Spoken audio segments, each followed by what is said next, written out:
We're closing the border, and we're drilling. And you keep us moving towards energy independence. Our country must cut back its reliance on foreign oil. I said, we're going to need oil for at least another decade. See, and beyond that, we're going to need it. Based on how much politicians talk about oil and using the oil reserves, I always kind of thought the US was running out. We've got about 35 years worth of oil left in the whole world. But I couldn't be more wrong. In just the 10 years after 2008, the US went from a place with slowly dropping oil production to more than doubling its output and reclaiming its spot as the biggest oil producer in the world. But there's something peculiar. The US is sending away nearly a third of its oil just to get it swapped out with oil from somewhere else. This is the story of America's wild oil revolution and why it still won't give the US energy independence. This video is brought to you by Read, Write, Own, but more on that a little later. To understand America's relationship with oil, let's start with a quick crash course.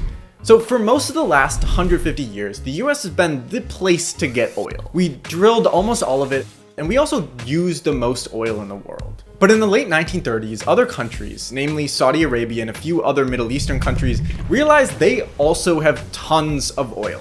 So they started drilling like crazy. Around this time, the US starts importing a little bit of oil, but it still drills most of it itself. But America's ravenous demand for oil to fuel its planes, trains, and automobiles can't be contained. America's demand for oil starts significantly outpacing US production. So bring in the imports. Pretty quickly, the US becomes increasingly reliant on foreign oil. But then in 1973, after the US gave money to Israel, Saudi Arabia's enemy in the Yom Kippur War, they and other Arabian oil exporters were like, actually no more oil for you, and imports slide. The US doesn't have enough oil to make up for this loss, so there's just no oil for consumers. Gasoline stations ran dry. Empty gas pumps, no more road trips. To be sure that there is enough oil to go around for the entire winter all over the country, it will be essential for all of us to live and work in lower temperatures. The problem was so bad that President Nixon literally told businesses to stop working if it would save energy. I am directing that the daytime temperatures in federal offices be reduced immediately to a level of between 65 and 68 degrees. And that means in this room too. And with this, the US really starts talking about this thing called energy independence, and the US's crippling lack of it. To respond, Nixon bans oil exports from the US and makes a plan to build 1,000 nuclear power plants by the year 2000. According to one estimate, if all of these nuclear power plants were actually built, the US would be able to meet twice its energy demands in 2022, with no fossil fuel emissions from the production. But instead, there's 54. Anyway, in the meantime, the US needs more oil, because those gas engines aren't going to run themselves. But that's a little awkward, because the US still can't find that oil in its own soil. We start importing more oil from Canada, our pretty peaceful neighbor, but our oil habit still requires we bring in a bunch from the Middle East. It's in this context, slowly getting more oil from Canada, using a lot from OPEC countries, and not getting much here, that perfectly sets up a revolution. So as you can see, the line that I'm on right now is going down. And a similar thing is happening with natural gas, the other big fuel source we use in America, that's collected largely the same way as oil. You'd think that it's going down because we're out of oil, but that's actually not true at all. The US had and still has tons of oil. The problem was we couldn't get it. This is the Barnett Shale. It's a giant natural gas reserve around Fort Worth, Texas, and in 1995, the US government said it had just like a bunch of natural gas in it. But it was unconventional. See, there are two ways that things we want tend to exist underground: conventionally or unconventionally. The conventional oil wells were just, think about a big oil puddle underneath the ground. You're just tapping it like a straw and sucking it out. We still have plenty of wells like that, like Saudi Arabia, the Middle East. They basically have that kind of oil in plentiful, right? That's why it's super cheap. But this Barnett Shale is not like that. It's made up of these big rocks called shale that have natural gas and some oil trapped inside of them. But the question is how to get in. People have kind of known the answer for a long time was fracturing the rock, or fracking. Even John Wilkes Booth, a month before he killed Abe Lincoln, was a fracker. But the problem with early fracking was it didn't always work super well. Like for John Wilkes Booth. He put some explosives into a well and made a huge hole but there wasn't a drop of oil left. So naturally, he left Pennsylvania and killed the president, I guess. See, this is the type of anger not getting oil can give to people, especially when they spend tons of money on it. So in the late 1990s, when this guy named George Mitchell was looking at his document that said, all of your land on the Barnett Shale has tons of gas stuck in it, but you can't get it, he might have had murder on his mind. He was hemorrhaging cash trying to get fracking to work when his team switched things up a little bit.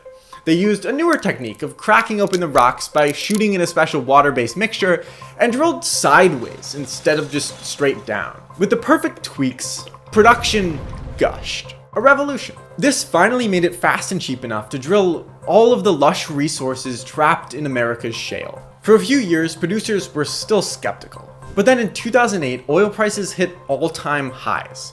Interest rates hit all-time lows, and from 2008 to 2018, the US doubles its oil production. And in 2015, they lift the ban on exporting US oil, which explains this graph. This increase isn't 100% because of fracking, but it's mostly fracking. So this explains how we got to where we are, where the US has a surprisingly high amount of oil because of this new technological innovation. But there's still something weird going on. The US produces pretty close to the amount of oil that Americans use. And yet, we send a huge portion of it out of the country just to get different oil from other countries and bring it back to America. There's some strange logistics that explain why this international oil swap is happening. So the one remaining part that we still haven't really talked about between oil being in the ground and actually getting used is refining. For any oil from anywhere to actually be used, it first has to be refined. Otherwise, it's just this thick, black, toxic sludge that really can't be used for anything. So the refinery I'm going to right now will help explain why American oil isn't always the best answer. This is Chevron's El Segundo oil refinery, which is one of the biggest oil refineries on the West Coast.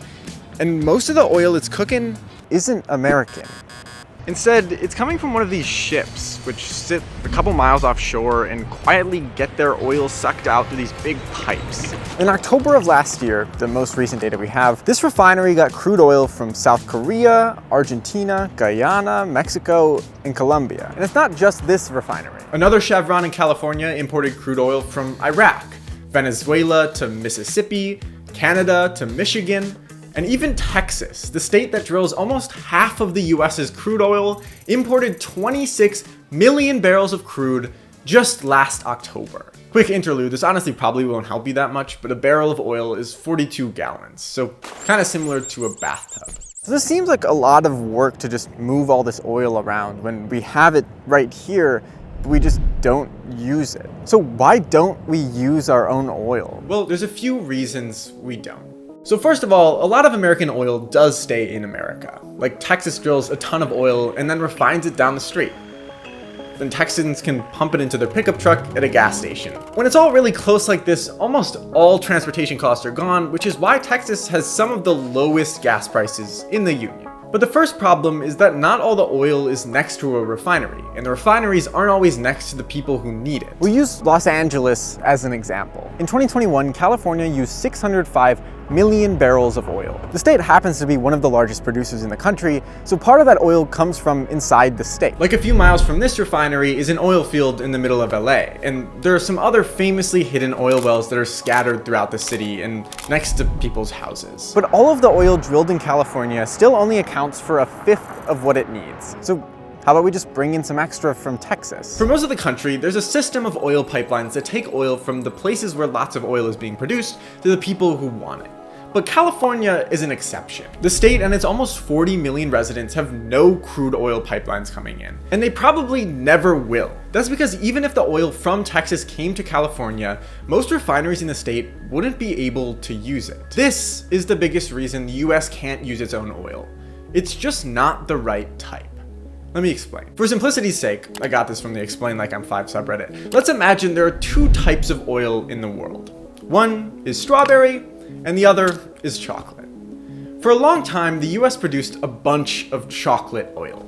So to use it, we also created a bunch of refineries that turned chocolate into gold. Not actually gold, but you know what I mean.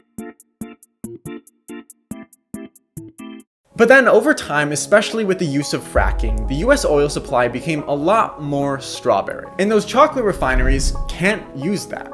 If they do, they'll have some really big problems. Oil refiners could create more refineries if they wanted, but according to one commentator, the US government's environmental standards and push to abandon fossil fuels makes it a risky investment. This might be why the last significant oil refinery built in the US was made almost 50 years ago. So instead of going through the super expensive process of updating America's refineries to use strawberry oil, refiners decided it would be a better idea to just import chocolate oil from other countries who still make it and use that in our chocolate refineries.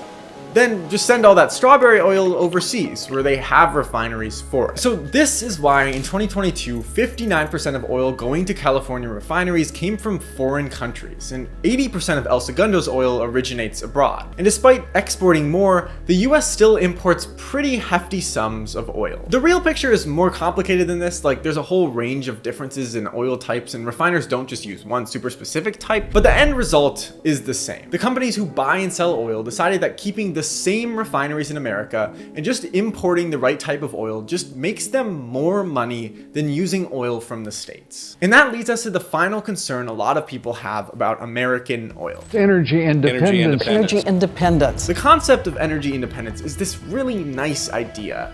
It gives these vibes of ultimate control over one's destiny. No other country can decide whether we have power. And it seems like it's just like the logical answer.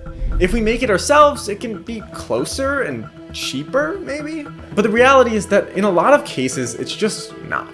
It would be very, very disruptive to the economy for the US to say all of a sudden, we're not importing or we're not exporting. We're just going to we're just going to work with what we have. The Chicago refineries would find they have no oil to refine. It would take decades to sort that out. It would be a mess. The biggest factor in gas prices is nothing more than the international cost of oil, which the US only has a small part in determining. And then beyond price, just because oil is close doesn't mean we can use it. You'll hear, Joe Biden screwed up and that's why we don't have energy independence. But we never have had energy independence. And every country should worry about energy security. That they have enough energy to meet the needs and demands of the economy, of the people, of the consumers. The US has energy security. Focusing on energy security instead of independence is why I've been slowly riding up this Canadian line for so long. Historically speaking, it's a lot less likely that the US gets in a fight with Canada than it will a country in the Middle East. So it's a pretty safe bet their oil will be there for us. And as for our oil addiction, as much as some people would like to stop using oil altogether, the US is still highly dependent on it. We have to do our best to march along this transition in a very determined way to make sure that not only we are mitigating climate change, greenhouse gas emissions, limiting local environmental harm, but also keeping energy affordable. We have to make sure that our most vulnerable communities are taken care of. If the US keeps drilling oil here versus abroad, the world might benefit somewhat from the country's relatively low greenhouse gas emissions from production, but at the end of the day, to curb emissions, the oil needs to stay in the ground. So I don't want to be sounding like a brash, just environmentalist who are like, we just need to do clean energy technology and just stop all fossil fuels. That cannot happen overnight, but it can happen faster than what we can think and what possibly the fossil fuel industry thinks it can happen. And while America and the rest of the world are still figuring out how they'll find energy security, let's discuss one other thing that needs security, privacy, and freedom. I want to tell you about Read, Write, Own, Building the Next Era of the Internet, a new book from entrepreneur and investor Chris Dixon. Read, Write, Own asks the consequential question, who should decide the future of the internet? It's a question that's been increasingly debated as we grapple with the fundamental concepts of privacy and freedom. In Read, Write, Own, Dixon argues an alternative to today's internet, where blockchains reclaim control for people. Blockchains are for more than trading and speculating on cryptocurrencies. They're a new kind of computer, like construction material, that could be used to build a better internet, that can shift ownership of digital services from big centralized platforms to decentralized applications that put people in charge. Read, Write, Own offers a vision for the internet where people can own, co-create, and profit from the platforms they use and make useful every day. Order your copy today or go to readwriteown.com to learn more.